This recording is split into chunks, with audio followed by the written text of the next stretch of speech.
There is a retiree in Scottsdale who started retirement in 2019 with $212,000. Today, his balance sits at over $400,000. He has not worked a single day since he filed the paperwork. He has not touched crypto. He does not sell courses. He did not inherit anything or win anything, and by his own description, did not do anything particularly smart about investing.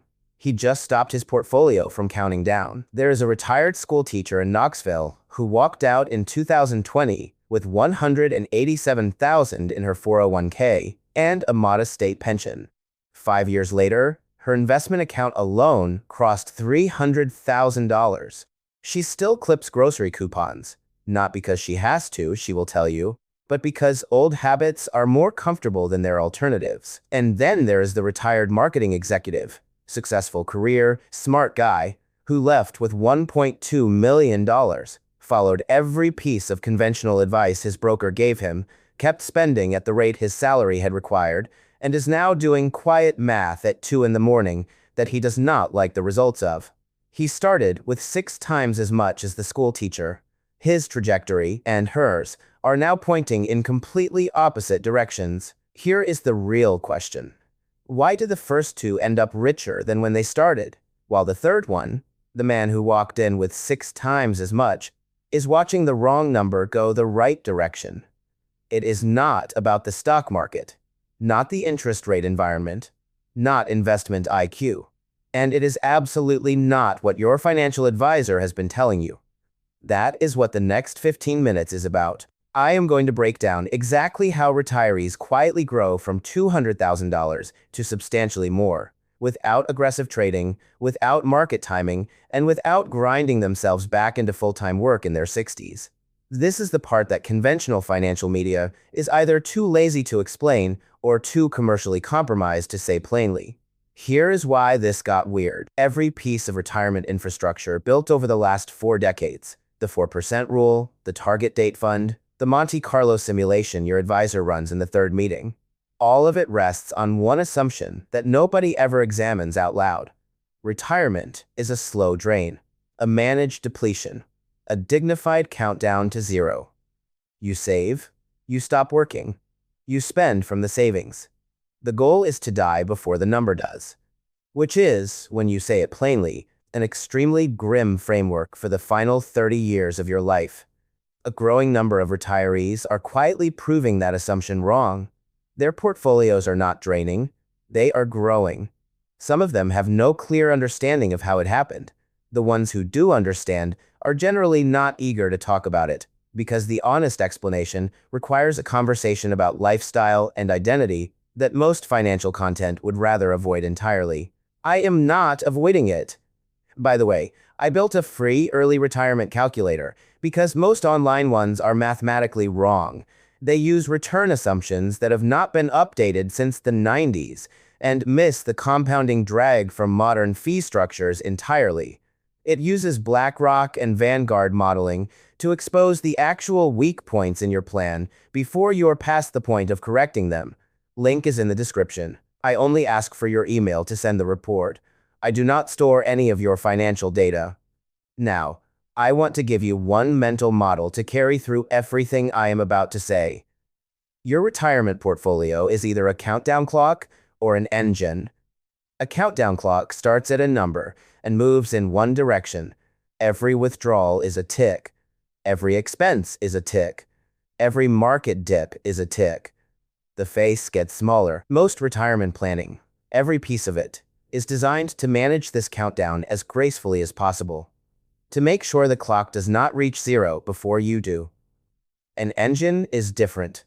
An engine generates. It takes fuel, your invested capital, and produces output continuously, as long as conditions are right and the fuel is not consumed faster than it replenishes. The engine does not count down. It runs. And the same $200,000 that becomes a countdown clock under one set of conditions becomes an engine under another. The money is identical. The math is categorically different. And the math is determined by exactly one number: the gap between what your portfolio earns and what you take from it. Before I get to the psychological dimension that determines whether that gap ever opens, which is the part nobody wants to discuss honestly. Let me show you exactly why the advice you probably received is not just incomplete. It is pointing you structurally in the wrong direction. The 4% rule. You have heard it.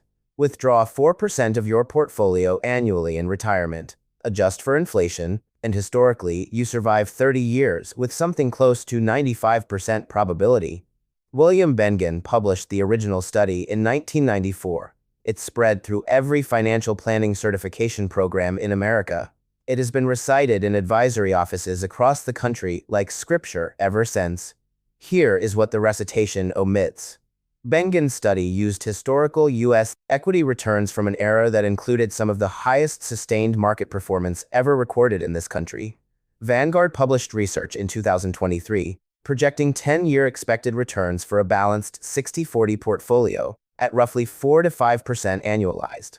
If your portfolio earns 4.5% and you withdraw 4%, your net annual growth before inflation and fees is 0.5%. 0.5% of cushion between you and a countdown clock. And then there are the fees. A 1% annual advisory fee, standard across the industry, often described as reasonable, costs you over 30 years on a $200,000 portfolio at 6% gross return, approximately $280,000 in lost compounding. $280,000. That is not a footnote. That is more than you started with. You think the problem is that 4% is too aggressive a withdrawal rate? That is the conventional critique. But actually, the problem is fundamentally different, and the financial planning industry has little structural incentive to point it out. The real problem is that people build their retirement cost structure upward to match whatever withdrawal rate they chose, rather than building their withdrawal rate downward to a level the portfolio can genuinely support while still running as an engine. Those are not the same direction. One produces a countdown clock. The other produces an engine. A retiree withdrawing 2% annually from a portfolio earning 6% is not slightly safer than the 4% retiree. They are in a categorically different mathematical universe. $200,000, 6% annual return, 2% withdrawal, $4,000 per year. After year 1, the balance is approximately $208,000. Small, unremarkable, almost boring. Compounding does not care about boring. It cares about time and consistency. By year 5, $245,000. By year 10, $305,000. By year 15, $386,000. By year 20, without a single additional dollar contributed, without a change in strategy, without any clever moves whatsoever, that $200,000 portfolio has grown to nearly $500,000. The retiree did not outperform the market, did not get lucky, did not do anything active. The retiree's monthly cost of living dropped below the natural growth rate of their portfolio. And the engine turned on. That is the entire mechanism. That is the whole thing. Now I know what you're thinking. $4,000 per year from investments. That is nobody's full retirement budget. And you are right, it is not. The engine does not run on portfolio income alone, and I will get to that in a moment. But this is the mechanical foundation. Everything else is built on top of it. Imagine the financial advisor who told you that you needed $1.5 million to retire safely, while charging a 1% annual fee that was quietly consuming roughly a third of the gap between your portfolio's gross return and your net withdrawal rate. I find that combination of earnestness and arithmetic genuinely, deeply funny, in a way that is also not funny at all. Now here is where the math stops being purely a math problem. And this is the part that most people find unexpectedly uncomfortable, not because it is complicated, but because the honest version requires looking at something about yourself that most financial content politely avoids. In a few minutes, I am going to show you how a retired logistics manager from Cincinnati accidentally engineered one of the most quietly effective retirement setups I have come across, with numbers most advisors would have described as insufficient. But first, here is the piece that most retirement planning completely refuses to address. The retirees who quietly double their money in retirement share almost universally one trait: not high IQ, not access to sophisticated investment products, not exceptional market timing. They arrived at retirement having already built, through years of lived experience, a genuine relationship with spending, in which their daily contentment did not depend on high levels of consumption. Not performed frugality, not minimalism as personal brand, not sacrifice-based identity. A real, lived-in understanding that beyond a certain baseline of comfort, shelter, food, health, meaningful relationships, additional spending produces rapidly diminishing returns on actual life satisfaction. That sounds philosophical until you run the numbers it produces. Every dollar you genuinely do not need to withdraw stays invested in compounds. Over 25 years at 6%, $1 left alone becomes $4.29. Every $1,000 per month you genuinely do not need, not choose to skip, but actually do not need, is $12,000 per year remaining inside the engine rather than leaving it. Over 20 years at 6%, that $12,000 per year in non-withdrawals represents over $440,000 in additional ending portfolio value. Not from investing more cleverly, from structural need reduction. The psychologist Elizabeth Dunn at the University of British Columbia has built a research career on the relationship between spending and reported well-being. The consistent finding across multiple methodologies and populations, after baseline comfort is met, additional spending produces rapidly diminishing returns on life satisfaction. Research published in 2021 by Matt Killingsworth at Wharton, developed in collaboration with Daniel Kahneman, found that beyond roughly $100,000 in annual household income, the relationship between additional spending and emotional well-being flattens significantly for many people. They keep spending. The satisfaction does not keep rising at the same rate. The portfolio declines. The engine stays off. There is a retired engineer I know of in Scottsdale, a different person from the one I mentioned at the beginning, who retired the same year as his next-door neighbor, from roughly the same income bracket, into the same neighborhood, in the same interest rate environment. The engineer had a paid-off house, a modest lifestyle, $220,000 in investments. The neighbor had $450,000, a bigger house, 2 car payments, and a country club membership he was not quite ready to give up. 5 years later, the engineer's portfolio had grown by approximately $60,000. The neighbor's had shrunk by nearly $90,000. Same market, same city, same underlying return environment, completely different engine. The neighbor's countdown clock was ticking at a faster rate, and no market performance was going to offset that arithmetic. By the way, hit subscribe if you like the content. YouTube's algorithm may genuinely never show you my videos again otherwise. That is not a rhetorical device. That is how the recommendation system actually functions. I have run my own money, multiple hundreds of thousands of dollars, for over a decade now, starting from years of running my own business and working closely with accountants and fiscal lawyers who showed me how money actually moves. And the clearest pattern I have seen across that whole time is this. The biggest financial gains are almost never the result of clever moves. They are the result of not making the expensive ones. The engine is built by subtraction more than addition, by what you do not withdraw, by the structural decisions that keep the compounding base intact and undisturbed. This is where Gerald comes in. Hold this name. I will be coming back to it. Gerald retired in 2021 from a logistics management role in Cincinnati. He was 62. He had $210,000 in his 401k. His Social Security estimate was approximately $2,200 monthly if he claimed at 67, 5 years away. His financial planner recommended drawing roughly $15,000 annually from the retirement account to bridge those 5 years. That is a 7% annual withdrawal rate. The projections showed Gerald probably surviving to 90. Gerald had done his own sequence of returns math and understood that probably at 7% in a bad early market was the distance between fine and genuinely in trouble. He did not love probably. So Gerald made a different call. And what he did connects directly to the next layer of this strategy.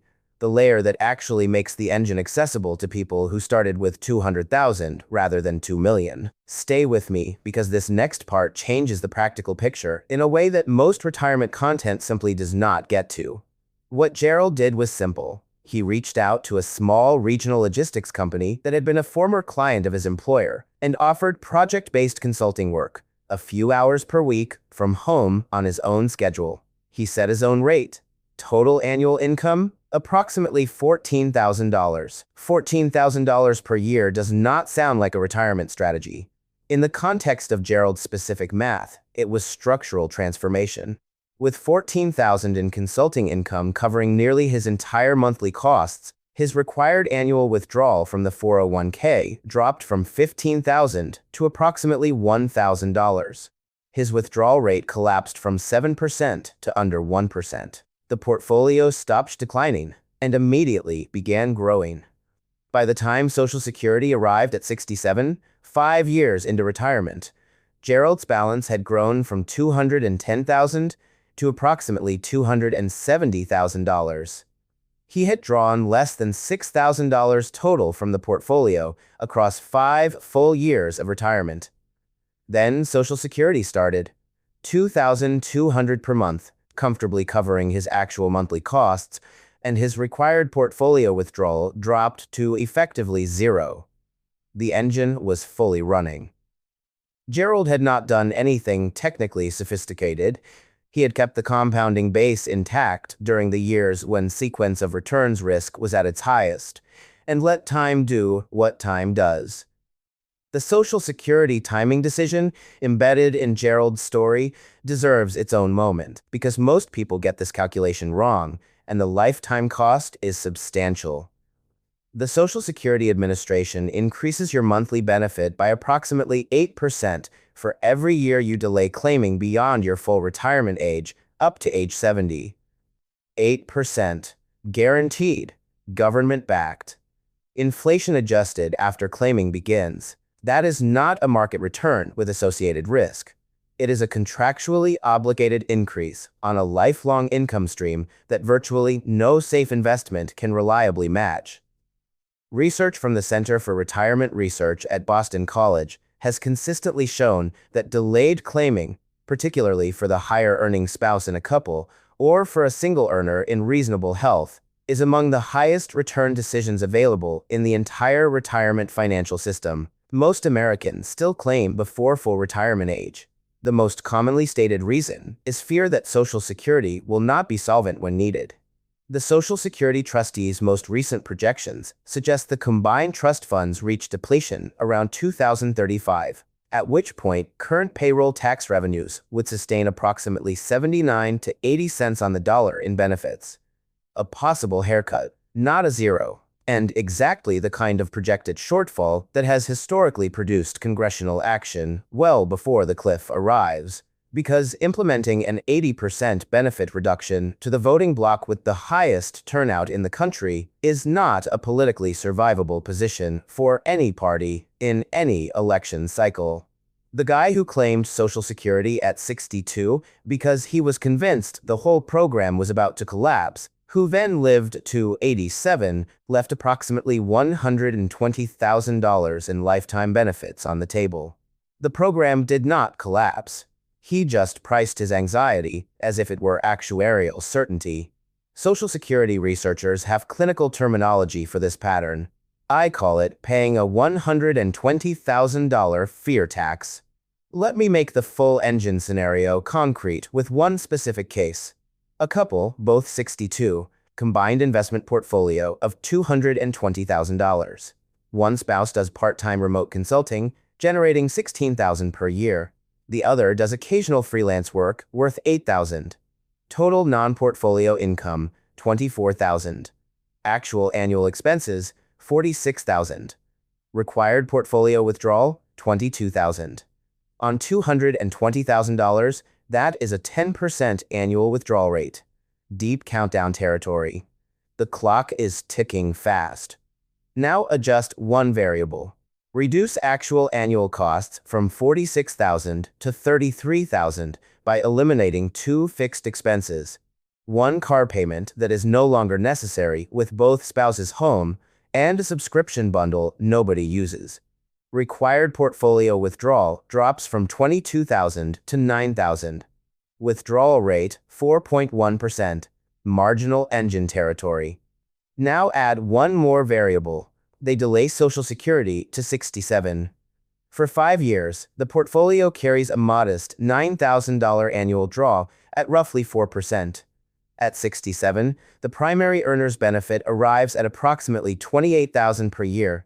Total non-portfolio income, approximately $52,000. Annual costs, $33,000. Required portfolio withdrawal, 0. The engine is running, and the portfolio they were anxious about at 62 has grown, even through 5 years of modest withdrawals, to approximately $247,000. That number will keep growing. The math is not complicated. The thing that required the most work was the decision, made gradually in the years before retirement, to build a life with genuine costs genuinely below what the engine could support. That decision is not made at retirement. It is built in the decade before it, in the accumulated smaller choices about what a full life actually costs. Now here is what nobody is telling you, and it is one of the most structurally interesting parts of this entire picture. When you stop working, your taxable income drops. Obvious. What is not obvious, what most people do not realize until they are already inside retirement, is what that drop does to the tax treatment of your investment returns and what it means for the engine's actual efficiency. In 2026, a married couple with taxable income under approximately $96,000 to $100,000 pays 0% in federal taxes on qualified dividends and long-term capital gains. 0. Not a reduced rate. 0. The standard deduction for a couple where both spouses are over 65 is over $32,000. Roth withdrawals carry no federal tax regardless of amount. Social Security income below certain thresholds is partially or fully excluded from taxable income. Put this together. A retirement couple living comfortably on $65,000 per year, drawing from a mix of Roth accounts, qualified dividends, and partially excluded Social Security, might owe less than $1,000 in federal income taxes on $65,000 of income. If you paid an effective federal rate of 22% on comparable income during your working years, typical for that bracket, you are paying approximately $14,000 in federal taxes on the same income. That $14,000 per year now stays inside the engine. Over 20 years at 6%, $14,000 per year that is not paid to the IRS represents over $500,000 in additional ending portfolio value. $500,000. From a tax structure that passively rewards exactly the behavior the engine requires. Low withdrawals, qualified investment income, Roth accumulation during working years, delayed Social Security. The same structural decisions that keep your withdrawal rate low also keep your taxable income low, which means the favorable rate structure applies, which means the compounding base retains more of what it earns. The countdown clock people do not access this advantage because their larger withdrawals push them into meaningful tax brackets. The engine people access it almost automatically. And here is the thing I find genuinely remarkable about this. The IRS did not design the code to make the engine work. They designed it for completely different reasons. But the incentive structure, as it actually functions, rewards the low withdrawal retiree at almost every turn. That is either a happy accident or a quiet gift, depending on how cynical you are on a given morning. Either way, you can understand it and use it, or not understand it and fund someone else's priorities for another 20 years. Here is the framework for knowing exactly where you stand. 3 levels. Level 1. The countdown clock. Withdrawal rate exceeds portfolio growth rate. The balance is going down. Every year is net negative. Most retirement planning exists to manage this state as gracefully as possible. Most retirees are in it. Level 2. Equilibrium. Withdrawal rate roughly matches growth rate. The number holds approximately flat. This feels stable, but it is fragile. One bad market sequence in the early years, one unexpected health event, 1 year of elevated inflation, and you slide back to level 1 before you have time to adjust. Level 3. The engine. Withdrawal rate meaningfully below growth rate. The gap exists. The number trends upward, not every single year, not in a straight line, but directionally, undeniably. This is where 200,000 becomes nearly 500,000 in 20 years without additional contributions.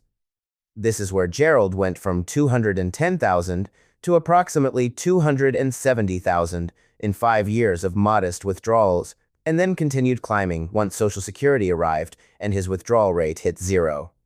The distance between level 1 and level 3 is not primarily a dollar figure. It is the gap between what your life genuinely requires and what your portfolio generates. That gap is built over years through a gradual and largely undramatic set of choices about what fullness actually costs. It is not built at retirement. It is built before it. Gerald turned 70 last year. His balance sits at approximately $330,000. He has not had a year of meaningful financial stress since the decision he made at 62. Social Security covers his monthly costs comfortably. His 401k compounds almost untouched. He still does a few hours of consulting each week, not for the income, he will tell you directly, but because the work keeps him engaged and the client values what he knows. He checks his balance roughly once a quarter, not as a personal discipline, because the urgency to check it more often has simply gone away. The engine is running. He knows it is running. Checking more frequently does not change what the engine does. That equanimity, that quiet, unsentimental confidence about money is the actual destination. Not a number, a condition. 3 specific takeaways, nothing generic. 1. Calculate your actual monthly cost floor today, not what you currently spend, what you genuinely need to spend to live well. Multiply by 12. Divide by your current portfolio value. If the result is above 4%, the engine is not running. That ratio, right now, is the most actionable financial number you can know about your own retirement trajectory. 2. Model the Social Security delay decision explicitly against your portfolio's growth rate. Every year of delay past full retirement age is an 8% guaranteed increase in a lifelong, inflation-adjusted income stream. Even modest supplemental income during the bridging years, enough to bring your portfolio withdrawal down to 1 or 2%, changes the 30-year picture dramatically. Run the actual numbers for your age, your health, and your benefit estimate. Do not approximate this one. 3. Run your post-retirement tax projection using the actual current rate structure, not your employment tax rate. The gap between what you will owe in taxes in retirement and what you owe now may represent real annual income that currently goes to the IRS, but would stay inside the engine once you stop working. Most people plan retirement with their working years tax identity intact. That identity does not transfer. The situation is materially different, and the difference compounds. Lazy investing built more fortune than crypto memes. The retirees doing this quietly are invisible to financial media. They are not buying anything, selling anything, or panicking about anything. That combination makes them commercially useless to an ecosystem built on anxiety and transaction volume. Now you know what they know.